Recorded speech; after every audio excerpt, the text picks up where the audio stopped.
भारत और दुनिया भर के तटीय इलाके हमेशा चक्रवर्ती तूफान से जूझते रहते हैं। चक्रवर्ती तूफान को अलग अलग जगह के हिसाब से अलग अलग नाम दिया जाता है, जैसे साइक्लोन, हैरिकेन और टाइफून। ये तीनों ही चक्रवर्ती तूफान के ही नाम होते हैं। उत्तरी अंटार्कटिका महासागर और उत्तरी पूर्वी प्रशांत महासागर में आने वाले चक्रवर्ती तूफान हैरिकेन कहलाते हैं। उत्तरी पश्चिम प्रशांत महासागर में आने वाले चक्रवर्ती तूफानों को टाइफून कहा जाता है और दक्षिण प्रशांत और हिंद महासागर में आने वाले तूफानों को साइक्लोन कहा जाता है। भारत में आने वाले चक्रवर्ती तूफान दक्षिण प्रशांत और हिंद महासागर से ही आते हैं, इसलिए इन्हें साइक्लोन कहा जाता है।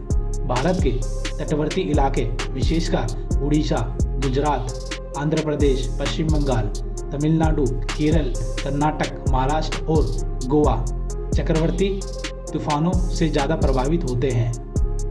मई जून में चक्रवर्ती तूफानों का आना आम बात है। ज़्यादातर चक्रवर्ती तूफान बंगाल की खाड़ी में उड़ते हैं। पिछले 120 साल में आए सभी चक्रवर्ती तूफानों के लगभग 14% भाग भारत के पास के अरब सागर में से आए हैं। आखिर क्यों आते हैं चक्रवात? पृथ्वी के वायुमंडल में हवा होती है। समुद्र के ऊपर भी जमीन की तरह ही हवा होती है। हवा हमेशा उच्च दाब से निम्न दाब वाले क्षेत्र की तरफ बढ़ती है।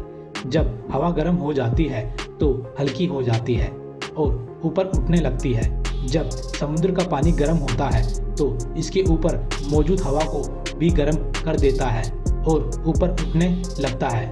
इस जगह पर निम्न दाब का क्षेत्र बनने लग जाता है। आसपास मौजूद ठंडी हवा इस निम्न दाब वाले क्षेत्र को भरने के लिए इस तरफ बढ़ने लगती है, लेकिन पृथ्वी अपनी दूरी पर लट्टू की तरह घूमती रहती है। इस वजह से यह हवा सीधे दिशा में ना आकर घूमने लगती है और चक्कर लगाती हुई उस जगह की ओर बढ़ने लगती है। इसे चक्रवात कहते हैं।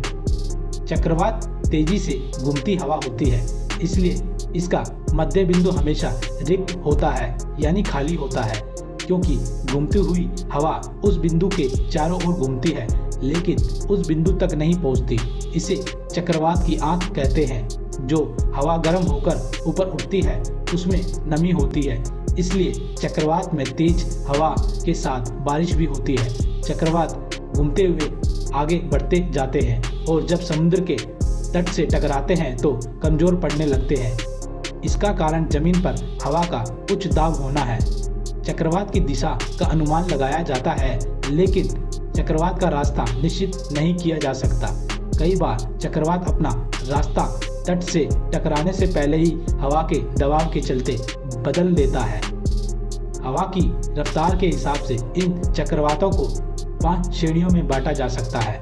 श्रेणी 1 में 119 किलोमीटर प्रति घंटा से 153 किलोमीटर प्रति घंटा तक की रफ्तार होती है। श्रेणी 2 में 154 से 177 किलोमीटर प्रति घंटा की तथा श्रेणी 3 में 178 से 208 किलोमीटर प्रति घंटा। श्रेणी 4 में 209 से 251 किलोमीटर प्रति घंटा और श्रेणी 5 में 252 किलोमीटर प्रति घंटा और उससे अधिक रफ्तार के तूफान आते हैं। कैसे रखे जाते हैं चक्रवर्ती तूफानों के नाम? तूफानों का औपचारिक नाम रखने की परंपरा 1950 में अमेरिका से शुरू हुई थी। इससे पहले कहा जाता था कि तूफानों के नाम नाविक अपनी प्रेमिकाओं के नाम पर रखते थे, इसलिए शुरुआत में औपचारिक रूप से तूफानों के नाम महिला के नाम से ही होते थे। 70 के दशक से यह परंपरा बदल गई और तूफानों के नाम महिला और पुरुष दोनों के नाम पर होने लगे। सम संख्या वाले वर्षों में तूफानों के नाम महिला के नाम पर होते हैं और विषम संख्या वाले वर्षों में यह पुरुष के नाम पर रखे जाते हैं। विश्व मौसम संगठन और संयुक्त राष्ट्र की प्रशांत क्षेत्र की आर्थिक और सामाजिक आयोग की चरणबद्ध प्रक्रिया के तहत चक्रवात का नाम रखा जाता है। 8 उत्तरी भारतीय समुद्र देश बांग्लादेश, भारत, मालदीव, म्यांमार, ओमान, पाकिस्तान, श्रीलंका और थाईलैंड एक साथ मिलकर आने वाले चक्रवर्ती तूफानों के नाम तय करते हैं। जब चक्रवर्ती इन 8 देशों के किसी हिस्से में पहुंचता है, सूची में अगला दूसरा सुलभ नाम रख दिया जाता है। इन 8 देशों की ओर से सुझाए गए नामों के पहले अक्षर के अनुसार उसका क्रम तय किया जाता है और उसके हिसाब से ही चक्रवर्ती तूफानों के नाम रखे जाते हैं। साल 2004 में चक्रवर्ती तूफानों के नामकरण की यह प्रक्रिया शुरू की गई थी। साल 2004 से हिंद महासागर में आने वाले तूफानों के नाम बांग्लादेश, भारत, मालदीव, म्यांमार, ओमान, पाकिस्तान, श्रीलंका और थाईलैंड मिलकर रखते हैं। हर तूफान का नाम इसी क्रम में एक देश रखता है। जैसे अक्टूबर 2018 में आए तितली तूफान का नाम पाकिस्तान ने रखा था। फानी तूफान का नाम बांग्लादेश ने दिया था। वायु तूफान का नाम भारत ने ही दिया था। दोस्तों, आशा करते हैं आपको हमारी इस वीडियो से चक्रवात के बारे में काफ़ी जानकारी मिल गई होगी। साथ ही आपके ज्ञान में भी वृद्धि हुई होगी कि आखिर चक्रवात उड़ते कैसे हैं और आते कैसे हैं। दोस्तों, अगर आपको यह हमारी वीडियो अगर अच्छी लगी हो तो हमारे चैनल को सब्सक्राइब करना ना भूलें, ताकि हमसे जुड़कर आने वाली नई वीडियो का मजा ले सके, साथ ही अपने ज्ञान में वृद्धि कर सके।